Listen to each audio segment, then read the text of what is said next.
PV Anwar MLA സ്ഥാനം രാജിവെച്ചതോടെ അപ്രതീക്ഷിതമായ ഒരു ഉപതെരഞ്ഞെടുപ്പിനാണ് കളമൊരുങ്ങുന്നത്.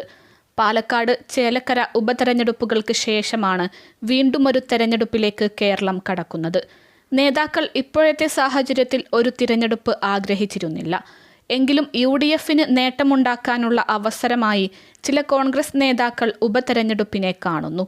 നിലമ്പൂരിൽ ഉപതെരഞ്ഞെടുപ്പ് നടന്നാൽ LDFന്റെ സിറ്റിംഗ് സീറ്റ് പിടിച്ചെടുക്കാമെന്ന ഉറച്ച പ്രതീക്ഷ UDFനുണ്ട്. അത് തദ്ദേശ നിയമസഭാ തിരഞ്ഞെടുപ്പുകളിൽ ഊർജ്ജമാകുമെന്ന ചിന്തയും മുന്നണിയിലുണ്ട്. എന്നാൽ അതിനുവേണ്ടി വരുന്ന മുന്നൊരുക്കങ്ങൾ പാർട്ടിയിലെ പുനഃസംഘടനകളെപ്പോലും അവതാളത്തിലാക്കുമെന്ന ആശങ്കയും ശക്തമാണ്. ശക്തമായ പാർട്ടി സംവിധാനമില്ലാതെ നിയമസഭാ തിരഞ്ഞെടുപ്പിലേക്ക് നീങ്ങിയാൽ അത് തിരിച്ചടിയാകുമെന്നാണ് കണക്കുകൂട്ടൽ. ഒഴിവ് വന്ന സീറ്റിൽ 6 മാസത്തിനകം ഉപതെരഞ്ഞെടുപ്പ് നടത്തണമെന്നാണ് ചട്ടം. നിലമ്പൂരിൽ ഉടൻ ഉപതെരഞ്ഞെടുപ്പ് നടന്നാൽ 1 വർഷത്തോളം കാലാവധി ലഭിക്കും. തിരഞ്ഞെടുപ്പ് വേണോ എന്ന കാര്യത്തിൽ മുഖ്യ തിരഞ്ഞെടുപ്പ് ഓഫീസറുടെ റിപ്പോർട്ടിന്റെ അടിസ്ഥാനത്തിൽ കേന്ദ്ര തിരഞ്ഞെടുപ്പ് കമ്മീഷൻ അന്തിമ തീരുമാനമെടുക്കും. അൻവർ രാജിവെച്ച് കളമൊരുക്കിയ തിരഞ്ഞെടുപ്പ് CPMനും അഭിമാന പ്രശ്നമാണ്. എന്നാൽ ഒരു സ്ഥാനാർത്ഥിയെ കണ്ടെത്തുക പോലും പാർട്ടിക്ക് അവിടെ എളുപ്പമുള്ള കാര്യമല്ല. തോൽവി സാഹചര്യവും മുന്നിൽ കാണുന്നത് കൊണ്ട് തന്നെ വലിയ ഗൗരവത്തിൽ CPM തിരഞ്ഞെടുപ്പിനെ കാണുന്നുണ്ട്.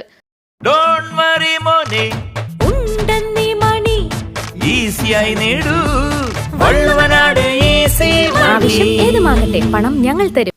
സംഘടനാപരമായ തിരക്കുകൾ ഇരുവശത്തുമുണ്ട്. പാർട്ടി സമ്മേളനങ്ങളുടെ നടുവിലാണ് CPM. പാലക്കാട്, ചേലക്കര ഉപതെരഞ്ഞെടുപ്പുകൾ മൂലം നീട്ടിവെച്ച പുനഃസംഘടന കോൺഗ്രസിന് പൂർത്തിയാക്കേണ്ടതുണ്ട്. 2ാം പിണറായി സർക്കാരിന്റെ കാലത്തെ 4 നിയമസഭാ ഉപതെരഞ്ഞെടുപ്പുകളിൽ ഇരു മുന്നണികളും സിറ്റിംഗ് സീറ്റുകൾ നിലനിർത്തിയിരുന്നു. പുതുപ്പള്ളിയും തൃക്കാക്കരയും പാലക്കാടും UDFും ചേലക്കര LDFും. സിറ്റിംഗ് MLAയുടെ മരണം, ലോക്സഭാ തിരഞ്ഞെടുപ്പിൽ മത്സരിക്കുന്നതിനായുള്ള രാജി എന്നിവയാണ് ഉപതെരഞ്ഞെടുപ്പുകൾക്ക് വഴിവെച്ചത്. അതേസമയം ഇപ്പോഴത്തെ ഉപതെരഞ്ഞെടുപ്പ് തൃണമൂൽ കോൺഗ്രസിന് ദക്ഷിണേന്ത്യയിലേക്ക് വഴിയൊരുക്കുന്നതാകും എന്നതിൽ ദേശീയ തലത്തിൽ കോൺഗ്രസിന് ആശങ്കയുണ്ട്. ബംഗാളിൽ കോൺഗ്രസിനെ വിഴുങ്ങിയാണ് തൃണമൂൽ വഴങ്ങിയത്. ഇപ്പോഴത്തെ സാഹചര്യത്തിൽ ലോക്സഭാ തെരഞ്ഞെടുപ്പുകളിലെ കോൺഗ്രസിന്റെ ഏക പച്ചത്തുരുത്താണ് കേരളം. അവിടെ മമതയുടെ പാർട്ടി അടിവേരുണ്ടാക്കുന്നത് കോൺഗ്രസിന് അത്രയ്ക്ക് താൽപ്പര്യമുള്ള കാര്യമല്ല. അതുകൊണ്ട് തന്നെ ഇപ്പോഴത്തെ നിലയിൽ അൻവറിനെ മുന്നണിയിൽ ഇടം കൊടുക്കണമോ എന്ന ചോദ്യം വിവിധ ഇടങ്ങളിൽ നിന്നും ഉയരുന്നുണ്ട്.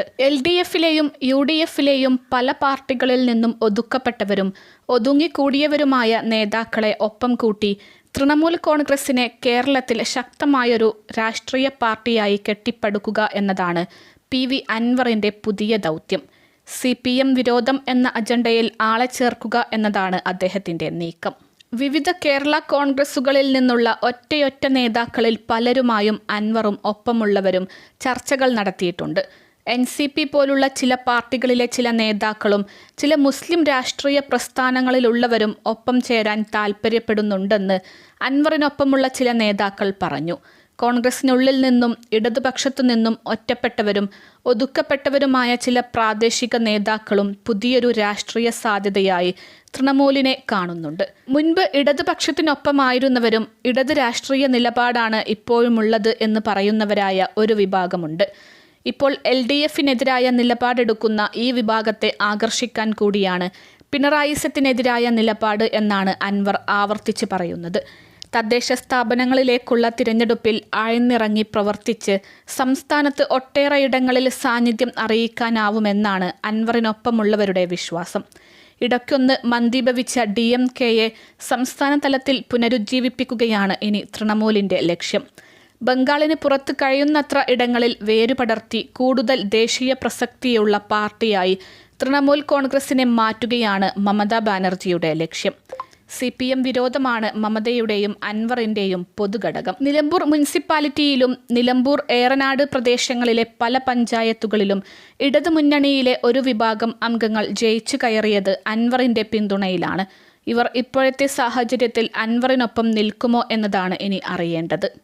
അൽസലാമ ഐ ഹോസ്പിറ്റൽ 21 ലക്ഷത്തോളം സന്തുഷ്ടരായ ഉപഭോക്താക്കളും 2 ലക്ഷത്തോളം തിമിര ശസ്ത്രക്രിയകളും പൂർത്തിയാക്കിയ മലബാറിലെ ഏക കണ്ണാശുപത്രി. ലോകോത്തര നിലവാരമുള്ള ചികിത്സാ സംവിധാനങ്ങൾ, എല്ലാ നേത്രരോഗ ചികിത്സാ സൗകര്യങ്ങളും വിദഗ്ധരായ ഡോക്ടർമാരുടെ മേൽനോട്ടത്തിൽ.